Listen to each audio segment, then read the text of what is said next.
அசர்பைஜான் விமானம் கசக்ஸ்தான் நாட்டில் விழுந்து விபத்துக்குள்ளான சம்பவத்தில் ரஷ்யா தனது தவற்றை ஒப்புக்கொள்ள வேண்டும் என அசர்பைஜான் அதிபர் அதிரடியாக அறிவித்துள்ளார். அதற்கு காரணமானவர்களை தண்டிப்பதோடு அசர்பைஜான் ஏர்லைன்ஸுக்கு ரஷ்யா இழப்பீடு வழங்க வேண்டும் என்றும் இல்ஹாம் அலியேவ் வலியுறுத்தினார். விமானம் ரஷ்ய பிராந்தியத்தில் நுழைந்த போது ஏற்பட்ட வெளிப்புற குறுக்கீடே விபத்துக்கு காரணம் என்பதை ஆதாரங்கள் காட்டுகின்றன.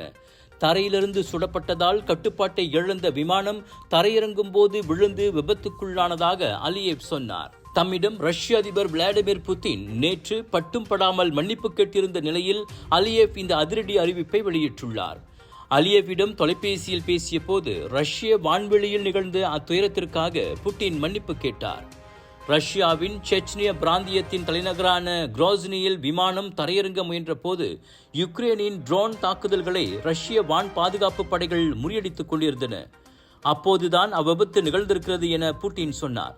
ஆனால் ரஷ்யாவின் தவறே அந்த விபத்துக்கு காரணம் என்பதை அவர் நேரடியாக குறிப்பிடவில்லை என்பது கவனிக்கத்தக்கது. 67 பேரை ஏற்றிருந்த அசர்பைஜான் விமானம் கிறிஸ்துமஸ் தினத்தன்று காலை கசக்ஸ்தானின் அக்தாப் விமான நிலையம் அருகே விழுந்து வெடித்து சிதறியது. அதில் 38 பேர் உயிரிழந்த வேளை 29 பேர் காப்பாற்றப்பட்டனர்.